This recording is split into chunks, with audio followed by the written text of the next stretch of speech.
Fire fighter এই হসপিটালে ভর্তি। এর ভিতরে দুইজনের এই সে পরিমাণ বেশি আর একজনের খুবই কম। তা আমাদের ডাক্তার আপনারা জানেন এর একটা ইন্টারন্যাশনাল মানের হসপিটাল, এখানে ট্রিটমেন্টের খুবই ভালো। আমাদের ডাক্তার সাহেবরা সর্বোচ্চ চেষ্টা করতেছেন, ডাক্তার সাহেব এবং অন্যান্য যারা স্টাফ এখানে আছে সবাই সর্বোচ্চ চেষ্টা করতেছেন। আপনারাও আল্লাহর কাছে দোয়া করবেন যেন ওনারা খুব তাড়াতাড়ি সুস্থ হয়ে যায়। আর আমাদের এখানে থেকে যত ধরনের সাপোর্ট এবং সহযোগিতা এই হসপিটালকে দেওয়া দরকার হবে আমাদের তরফ থেকে এটা দেওয়া হবে, ফায়ার ব্রিগেড এবং আমাদের স্বরাষ্ট্র মন্ত্রণালয় থেকে এবং সরকারের তরফ থেকে।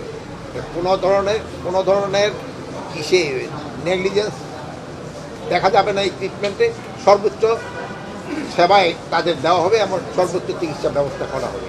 কালকে যখনই এই ঘটনাটা ঘটছে, ঘটার সাথে সাথেই কিন্তু ফায়ার ব্রিগেডের পক্ষ থেকে ওনাদের ডিজি সাহেব সহ সবাই আমাদের সঙ্গে কমিউনিকেট করছে এবং আমরা সাথে সাথে আমাদের টিম রেডি রাখছি। আগের মতো করেই আসার সাথে সাথে চিকিৎসা শুরু হয়ে গেছে। কিন্তু দুর্ভাগ্যজনক বিষয় হচ্ছে, আপনারা জানেন যে স্যার যেটা বলছিলেন যে দুইজন পেশেন্ট নিয়ারলি 100% বার্ন, আর একজন আছেন 42, একজন 5%। তো সমস্ত পেশেন্টকে আমরা একইভাবে গুরুত্ব দিই এবং প্রোটোকল অনুযায়ী করি। আপনারা জানেন যে আমরা ক্যাটাগরি করে মাইলস্টোনের সময় আমরা যেভাবে বলেছি, 3টা পেশেন্ট আসার সাথে সাথে 3টা পেশেন্ট আমাদের ক্রিটিক্যাল কন্ডিশন আছে আর একটা পেশেন্ট ইন্টারমিডিয়েট।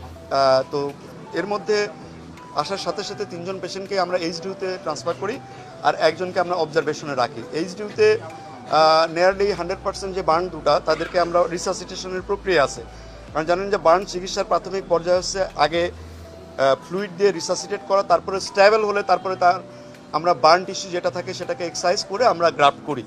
তো এই পর্যায়ে আমরা রিসাসিটেশন প্রক্রিয়াতে আছে এবং প্রোটোকল অনুযায়ী পরবর্তীতে আমরা সেই অনুযায়ী যখন যে অপারেশন করার দরকার সেটা করব। এবং ডিজি মহোদয় সহ স্যার নিজেই বলেছেন ওনাদের জন্য ওষুধপত্র সহ যে সমস্ত সহযোগিতা লাগবে ওনারা করবেন এবং আমরা সিনক্রোনাইজলি এটা করব। আশা করি ওনাদের জন্য আমরা আমাদের লেভেল থেকে সর্বোচ্চ চেষ্টা সবসময় থাকবে, বাকিটা আল্লাহর ইচ্ছা। 40% অ্যান্ড অ্যাবাভ বার্ন আপনারা জানেন অলওয়েজ 40%, আমরা বলি যে 20%-এর উপরে বার্ন গেলে সেটা সিস্টেমিক ইফেক্ট হয়। এক একজনের জন্য এক এক রকমের ইফেক্ট হয়। এবং একই সঙ্গে এটাও বলে রাখি যে 40% বার্ন আমাদের দেশেও যেমন বাঁচে, বিদেশেও বাঁচে। আমাদের দেশেও যেমন কিছু পেশেন্টকে আমরা লুজ করি, দেশের বাইরেও কিন্তু বেশ কিছু পেশেন্ট লুজ হয়। এবং মাইলস্টোনের সময় এই প্রশ্নটা আবারও আসলো, দেশে না বিদেশে। তখন কিন্তু আমরা তাদেরকে বলেছিলাম এবং ওনারাও একই বক্তব্য যে দেশে থেকে চিকিৎসা করে রোগী ভালো হতে পারে, আমাদের কাছে গেলেও ভালো হতে পারে, আবার বাইরে নিয়ে গেলেও সেটা ভালো হতে পারে, খারাপও হতে পারে। ডিসিশনটা আসলে আমাদেরকে সমন্বিতভাবে নিতে হবে। আবেগের থেকে আমরা সায়েন্সকে প্রাধান্য বেশি দিব এবং এই বিষয়ে আমাদের পক্ষ থেকে যা যা করার ইনশাআল্লাহ